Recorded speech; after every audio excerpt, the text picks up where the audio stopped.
오늘은 하박국 본문을 중심으로 기준이 바뀔 때 감사할 수 있다. 한번 따라하겠습니다. 기준이 바뀔 때 감사할 수 있다. 네, 그 제목으로 하나님의 은혜의 말씀을 함께 나누고자 합니다. 여러분, 보통 감사합니다 할 때 어떨 때 감사합니다라고 하는 것 같습니까?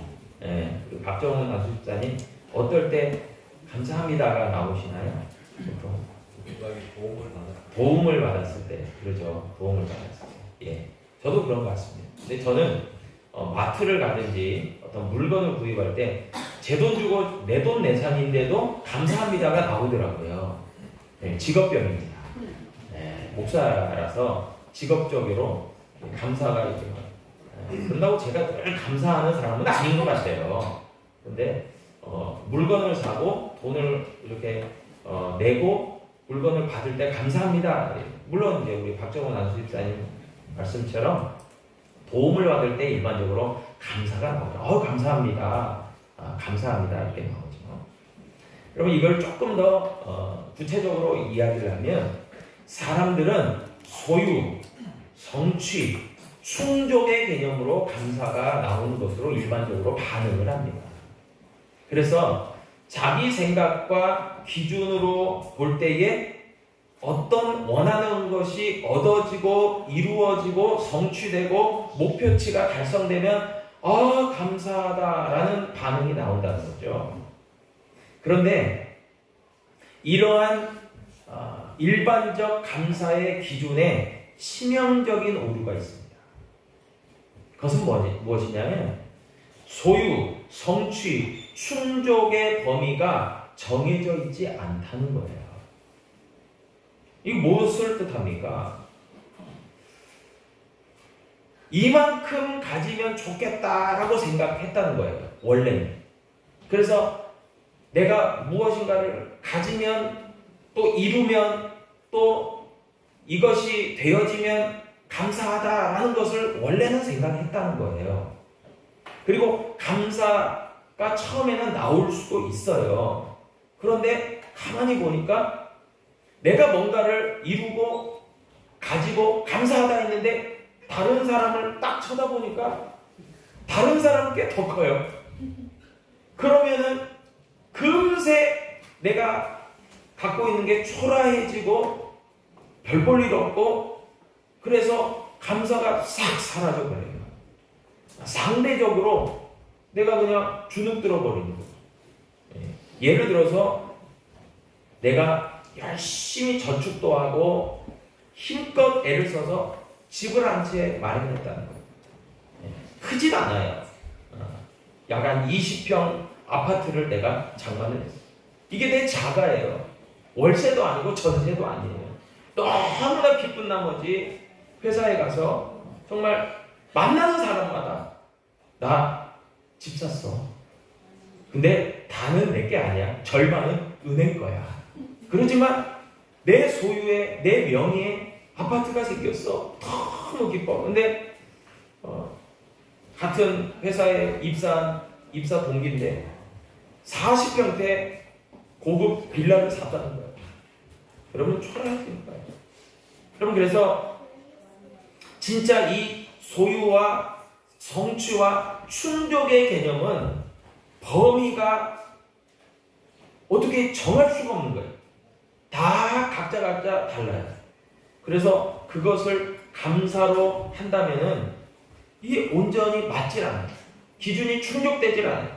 왜냐하면은 우리가 잘 알다시피 사람의 욕심에는 끝이 없기 때문에 하나 가지면 2개 가지고 싶고 2개 가지면 4개 가지고 싶고 끝이 없어요. 욕심. 그래서 그 욕심과 욕망을 감사로 채울 수가 없어요. 도저히 채워지지가 않아요. 그래서 소유와 성취와 충족의 개념이 감사와 연결되기는 굉장히 부적절해요. 여러분, 오늘 성경 본문인 하박국에 보니까 그런데 놀라운 믿음의 고백, 신앙의 고백이 나옵니다. 17절이에요. 비록 무화과 나무가 무성하지 못하고 포도나무에 열매가 없고 감람나무에 소출이 없고 밭에 먹을 것이 없고 우리의 양이 없고 외양간에 소가 없을지라도, 여러분 뭐예요? 무성하지 못하며 열매가 없으며 먹을 것이 없으며 양과 소가 없으며 다 없다예요. 안 된다는 거죠. 굉장히 부정적인 얘기예요. 그런데 결론은 어떻게 내리고 있습니까? 18절이 얘기하죠. 나는 여호와로 말미암아 즐거워하며 나의 구원의 하나님으로 말미암아 기뻐하리로다. 아멘. 여러분 이게 완전히 역전이고 반전 아니겠습니까? 소유와 성취와 충족의 개념으로 나아가면 결코 이런 고백이 나올 수가 없어요. 나는 뭐가 없고 그 불평과 원망과 고백밖에 나올 수가 없어요. 감사는 도저히 달성되질 못해요. 그런데 하박국은 없고 없는데도 감사한대요. 기뻐한대요. 즐거워한대요. 여러분 이런 고백이 어떻게 나왔을까요? 하박국은 하나님의 선지자죠. 부름받은 선지자. 하나님의 메시지를 전하는 선지자였습니다. 그는 남유다 왕국의 요시야 왕 때부터 여호야김 왕 때까지 활동한 하나님의 사역자였어요. 그런데 처음에는 괜찮았습니다. 남유다 요시야 왕 때에는 남유다가 종교개혁을 이루어요. 그래서 그 요시야 왕 때에는 하나님을 경외하고 잘 신앙생활을 합니다. 왕이 그렇게 솔선수범하니까 신하들도 백성들도 그렇게 하나님을 잘 경외하는 삶을 살아가는 것처럼 보여요. 그런데 요시야 왕이 죽으면서 문제가 생겨요. 그 뒤를 잇는 여호아하스 왕과 여호야김 왕들은 요시야와는 달리 죄악된 길을 걸어가요. 우상숭배를 하고요. 정말 하나님이 싫어하시는 죄악들을 그렇게 자행하고 살아가요. 그러다가 결국에 가서는 이 남유다 왕국마저 멸망의 길을 걸어가요. 하나님의 심판의 대상이 됩니다. 이러한 남유다에서 활동했던 사람이 여러 선지자들이 있지만 그 중에 하나가 하박국이에요.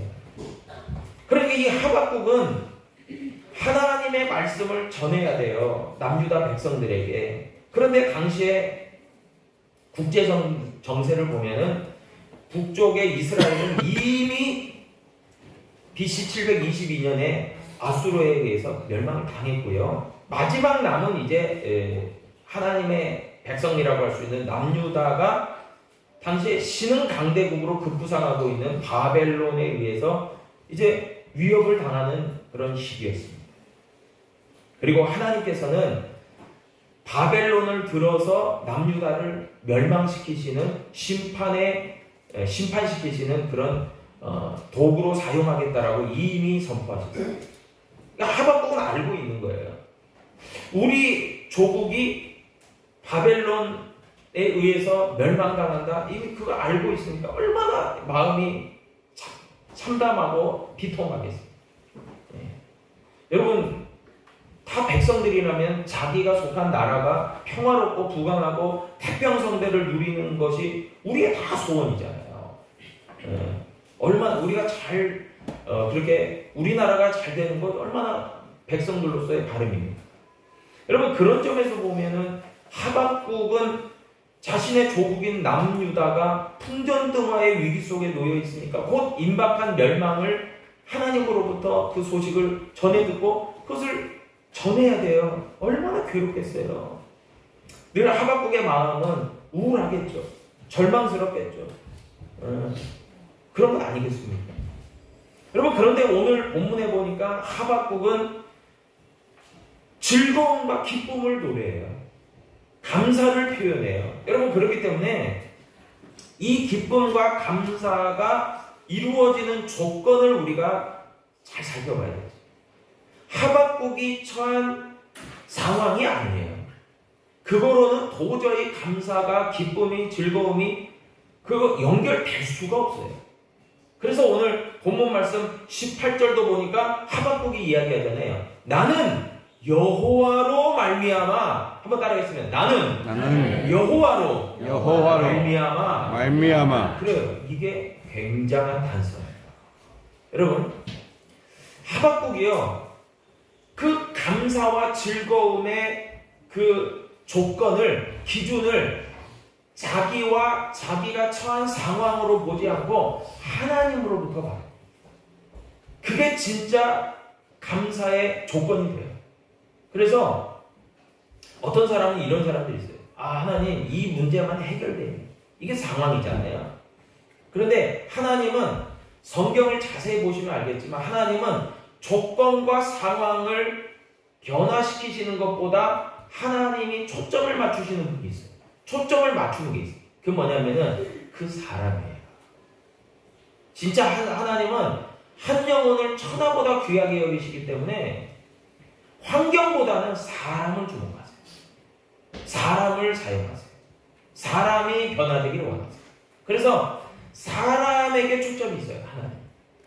그렇기 때문에 그런 관점에서 볼 때는요, 하박국을 하나님이 정말 우울하고 비통하고 참담하고 어찌할꼬 낙심하는 그 하박국을 하나님이 이렇게 놀라운 믿음의 고백과 신앙의 고백으로 변화시킬 수 있는 것이 하나님의 놀라운 능력이에요. 사람이 바뀌었다고 해요. 여러분, 그래서 우리가 추수감사 예배를 드리면서 내가 감사의 사람이 돼야지, 이게 참 중요한 어떤 목적인데, 내가 감사할 수 있다? 여러분, 환경과 상황이 바뀌면 내가 감사하는 게 아니라 내가 바뀌니까 상황과 환경이 다르게 보이는 거예요. 내가 중요한 거예요. 그래서 오늘 18절을 보니까 하나님으로부터 감사의 조건이 시작이 돼요. 그리고 내가 바뀌어요. 그래서 이 하박국은 나는 여호와로 말미암아 그렇게 고백하고 있는 거예요. 여러분, 하박국은요, 하나님께로부터 이 기쁨과 감사의 조건을 찾기 시작합니다. 그런데 하나님께서 남유다가 곧 멸망할 거야, 남유다는 그들의 교만과 죄악으로 망하게 될 거야, 이걸 들으니 얼마나 비통해요. 얼마나 슬퍼요. 얼마나 낙담돼요. 여러분, 그런데 그것만 들었다면 우리는 절망이에요. 그런데 무엇입니까? 하박국은 하나님께서 또 다른 약속을 주신 것을 믿어요. 확신해요. 여러분, 하박국 2장 4절이 얘기합니다. 보라, 그의 마음은 교만하며 그 속에는 정직하지 못하나 의인은 그의 믿음으로 말미암아 살리라. 아멘. 아멘. 여러분, 분명히 하나님이 싫어하시는 교만, 그 교만하고 정직하지 못한 악인들은 망하는 거예요. 이게 결론이에요. 하나님은 지금도 그것을 원칙을 바꾼 적이 없어요. 구약이나 신약이나 오늘이나 동일해요. 악인은 망하리로다. 이건 하나님이 결정하신 원칙이에요. 그런데 무엇입니까? 그 가운데서 의인들도 고통을 당한다고요. 의인들도 아픔을 겪는다고요. 하나님을 믿고 신뢰하는 사람들도 함께 그런 어려움에 처한다고요. 그런데 의인들은 그런 어려움 속에서도, 어려움 가운데서도 하나님의 약속이 있기 때문에 믿음으로 말미암아 살리라 얘기하는 거예요. 여러분, 사람의 살고 죽는 것, 성공하고 실패하는 것, 행복하고 불행한 것, 정말 감사가 있고 원망이 있는 것, 풍성하고 빈곤함이 있는 것, 이 모든 열쇠, 키를 쥐고 계신 분이 누구예요? 하나님이세요. 여러분, 진짜요, 하나님이 축복하시면 안 될 것도 돼요. 하나님이 역사하시면 죽을 병도 나아요. 하나님이 역사하시면 찢어지게 가난한 사람도 부하게 돼요. 그 모든 키를 하나님이 주고 계십니다. 하나님이 역사하십니다. 여러분, 그래서 아무리 내 처지가, 내 상황이, 내 조건이 너무나 힘들어요. 이게 형통하지 못해요. 누군가가 나를 막 굉장히 욕하고 음해하고 힘들게 해요. 어떤 일이 잘 이루어지지 않아요. 늘 때로는 실패하고 좌절할 일들이 너무 많아요. 낙심할 일이 너무 많아요. 그런데 그 사람에게 뭐예요? 하박국과 같이 하나님의 약속이 주어지면 놀랍게 바뀌는 거죠. 그래서 우리에게 중요한 것은 뭐예요? 감사라는 그런 열매보다는, 어떤 이루어진 결과 성취보다는 결국 뭐예요? 먼저는 하나님의 약속이 나에게 있는가, 이게 진짜 중요한 거죠. 하나님의 약속. 우리를 향하신 내 자신을 향한 하나님의 약속이 있는가? 그게 진짜 중요한 거예요. 왜냐하면 하나님은 신실하신 하나님이시기 때문에 약속하신 바를 미쁘시고 의로우사 그것을 이루신다라고 약속하기 때문에 그래요. 그래서 하박국은요 하나님의 약속을 받습니다.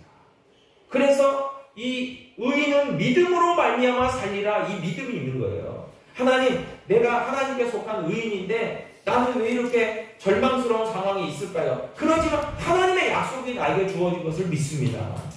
그뿐만이 아니라 하박국 2장 3절에 보니까요, 이 묵시가 뭐예요? 하나님이 주신 그 메시지죠. 그 묵시는 정한 때가 있나니 그 종말이 속히 이르겠고 결코 거짓되지 아니하리라. 비록 더딜지라도 기다리라. 지체되지 않고 반드시 응하리라. 아멘. 하나님의 묵시, 하나님의 약속은 반드시 정한 때가 있고 정한 때가 이름에 거두리라, 응답하리라, 응하리라 말씀하는 거예요. 여러분, 그것을 하박국은 믿었다는 거예요. 여러분, 오늘날도 마찬가지 아닙니까? 우리가 성경을 읽다가 성경을 듣다가 하나님께 기도하다가 응답을 받아요. 정말 주변이 바뀐 건 없어요. 근데 뭐예요? 내 마음이 바뀌었어요. 내가 바뀌었어요. 그래서 보이는 것마다 다 그냥 너무 좋아. 여러분, 은혜 받았을 때는 한번 기억해 보세요. 네, 은혜 충만하면요,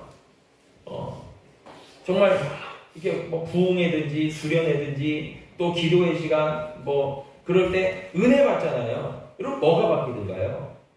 딱 눈 떴는데 뭔가 다 바뀌었나요? 환경이? 아니잖아요. 똑같아요. 어제나 오늘이나 변함이 없는 것 같아요. 근데 뭐가 바뀌어요? 내가 바뀌었죠. 내 마음이 바뀌니까 보는 게 바뀌어요. 기도원에 올라갈 때까지는 죽겠다고 올라갔는데 하나님 응답받고 내려오니까 온 세상이 막 환하고 밝아 보이고 뭔가 다 될 것 같고 자신감이 생기고 의욕이 생기고 하나님이 나와 함께 하시는데 불가능할 게 뭐야? 하면서 막 믿음의 긍정과 믿음의 말이 막 선포되고, 여러분, 그렇게 내 자신이 바뀌는 걸 경험하지 않았습니까? 여러분, 하박국이 그래요. 그래서 하나님의 약속이 주어지고 정한 때가 이르면 하나님 반드시 그 약속을 응답하신다. 그 믿음이 생기니까 이 변화된 거예요. 회복된 거예요. 상황이 바뀌어서가 아니에요. 여러분, 오늘 추수감사 예배를 드리는 우리의 신앙의 고백이 그렇기 때문에 하나님으로부터 시작되는 감사, 내가 변화돼서 시작되는 감사, 하나님의 약속을 굳게 믿는 믿음 가운데서 성취되고 이루어지는 감사가 되기를 축복합니다. 세상적 감사, 일반적 감사는 상황과 조건, 그리고 내 감정과 기분이에요. 그러니까 이게 정상적으로 작동되는 것처럼 보이다가 이내 상황이 조금 안 좋아지면 그냥 불평과 원망이 납니다. 그러나 하박국의 감사는 의인의 감사이기 때문에 내 중심이 아니에요. 하나님 중심의 감사와 기준의 그 출발점이 하나님이죠. 그래서 18절에서 분명히 이야기하지 않습니까? 나는 여호와로 말미암아 즐거워하고 기뻐하는 그 기준이 내가 아니었다는 거예요. 하나님 여호와로 말미암아. 비록 그렇기 때문에 17절이 얘기하는 것처럼 무성하지 못하고 열매가 없고 소출이 없고 정말 그런 아무것도 없는 것 같은 절망적인 상황 속에서도 나는 하나님 때문에 즐거워합니다. 아멘. 그렇게 고백하는 거죠. 이것이 의인의 감사, 성도의 감사. 여러분, 유다가 속한 팔레스틴 지역에서 중요한 식물이 있어요. 그게 바로 무화과, 오늘 17절에 나오는 무화과와 포도와 올리브예요. 주요 산업이에요. 여러분, 무화과는 식품이죠. 주요한 먹을거리예요. 포도는 뭡니까? 주요 음료예요. 올리브는 뭡니까? 이것이 약으로도 쓰이고 이것이 또 중요한 기름이기 때문에 생활의 필수품이에요. 양은 어떻습니까? 양은 먹을 것, 식용으로도 쓰이지만 식용으로도 쓰이지만 하나님께 올려드리는 희생제물이에요. 소는 뭡니까? 희생제물이자 곧 농사에 필요한 필수적인 노동력을 제공하는 게 소예요. 여러분, 그렇기 때문에 소나 양이나 무화과나 포도나 올리브가 없다. 17절에 없다는 뭐예요? 살아가기가 너무 팍팍하다 그 말이에요. 너무 힘들다. 너무 불편하다. 못 살겠다는 거예요. 여러분, 그 고백이 나올 수밖에 없는 것이 17절이에요. 여러분, 요즘 뉴스를 보니까 정말 자영업자들이 힘들다, 불황이다, 불경기다, 경기 침체다, 굉장히 많이 얘기합니다. 당장 수입이 줄고 생계가 위협을 받고 가정경제도 어려워지는 게 현실인 것 같아요. 그렇기 때문에 하박국의 시대나 오늘날의 시대가 사실은 하박국 3장 17절과 같은 시대. 뭐가 없어요 하나님, 뭐가 부족해요 하나님, 뭐가 불편해요 하나님, 못 살겠어요 하나님, 이 고백입니다. 그런데 그런 가운데서 하박국은 하나님의 약속을 바라봅니다.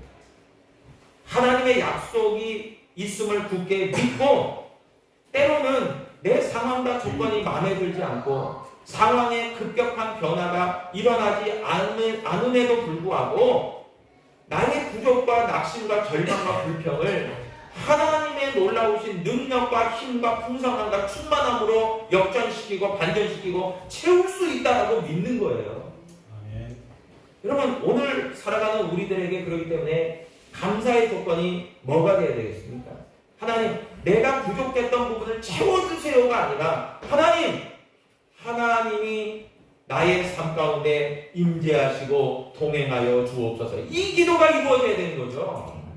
하나님, 뭐 주세요의 기도가 아니라 하나님, 나와 함께 해주세요. 하나님, 나와 동행해 주세요. 하나님으로 인해서 내가 충만하게 해주세요. 그 기도가 되어야 되는 거예요. 왜요? 하나님의 약속은 주어지고 하나님의 성취는 이루어지기 때문에 그래요. 그걸 믿음으로 바라보러 하는 거예요. 여러분, 기쁘고 즐겁고 감사하면 어린아이들은 반응이 나와요. 펄쩍펄쩍 뛰는 거예요. 여러분, 제가 모르겠어요. 유초등부 고학년들은 제가 좋은 아이스크림이나 과자를 주면, 베스킨라빈스 제일 비싼 거 주면 늘 먹는 건데 이럴 수 있어요. 그런데 유치원 다니는 애들한테 베스킨라빈스 그 좋은 아이스크림, 정말 무더위가 있는 한 그 8월에 너무 땀 뻘뻘 흘리고 있는 애한테 주면은 얘가 받고 맛있겠네 그럽니까? 아니면 바짝바짝 뜁니까? 제가 안 줘봐서 모릅니다. 바짝바짝 뛰죠. 어린애들은 어린아이의 마음이 있으니까 바짝바짝 좋아요 이러고 주세요. 네. 그러죠. 여러분, 아이들은 바짝바짝 뛰죠. 이게 좋다 얘기죠. 고맙다 얘기죠. 여러분, 근데 19절에 보니까, 하박국 3장 19절에 보니까 주 여호와는 나의 힘이시라 나의 발을 사슴과 같게 하사 나를 나의 높은 곳으로 다니게 하시리로다. 아멘. 여러분, 하박국이 하나님 때문에 기쁨을 회복하니까, 감사를 회복하니까 기준이 바뀌니까 땅에 기는 존재가 아니에요. 여러분, 뱀은 땅을 기잖아요. 그러니까 땅에서 뭘 주워 먹을 게 있나 그것만 쳐다보는 거예요. 땅만 쳐다보는 거예요. 땅 보다가 동전 죽을 수도 있지만 절망이 더 많아요. 그런데 바뀌는 거예요. 시각이 바뀌는 거예요. 하늘을 보는 거죠. 하나님을 보는 거예요. 그래서 사슴은요, 뭡니까? 높은 곳을 뛰어다니는 거예요. 그래도 넘어지질 않아요. 훌쩍훌쩍 잘 뛰어다니는. 그런 것처럼 하나님이 주시는 힘이 있기 때문에 내가 사슴과 같이 높은 곳을 뛰어다닙니다 고백하는 거예요. 여러분, 이 사람이 절망의 사람일까요? 아니죠. 희망이 있고 기쁨이 있고 이 열정이 있고 비전이 있는 사람이니까 뛰는 거예요. 절망 있는 사람들은요, 정말 누워있는 거예요. 그냥 넘어져 있는 거예요. 그러죠? 뛰는 사람이 되는 거예요. 여러분, 그렇기 때문에 감사의 사람은 결국 뭡니까? 의로우신 하나님, 나의 능력과 힘이 되신 하나님의 약속과 그 응답을 믿는 믿음 가운데서 일어나자, 다시 한번 힘을 내자, 다시 한번 앞으로 나아가자, 그런 희망의 모습을 그 행동으로부터도 하는 사람이죠. 여러분, 그 사람이야말로 진정한 감사의 사람이 되는 줄로 믿으시기를 바랍니다. 사슴과 같이 말라기도 나오잖아요. 말라기도 하나님께서 정말 연약한 자, 질병에 걸린 자에게 생명의 광선을 비추시니까 송아지처럼 뛰는다는 거예요. 그냥 뛰어논다는 거예요. 기뻐서요, 감격해서, 감사해서 말이에요. 여러분, 그런 송아지와 사슴처럼 기뻐 감사함으로 뛰노는 저와 여러분, 하나님 앞에서 즐겁게 뛰어노는 저와 여러분, 감사가 회복된 우리 믿음의 의인들 되기를 주님의 이름으로 축복합니다. 기도하겠습니다.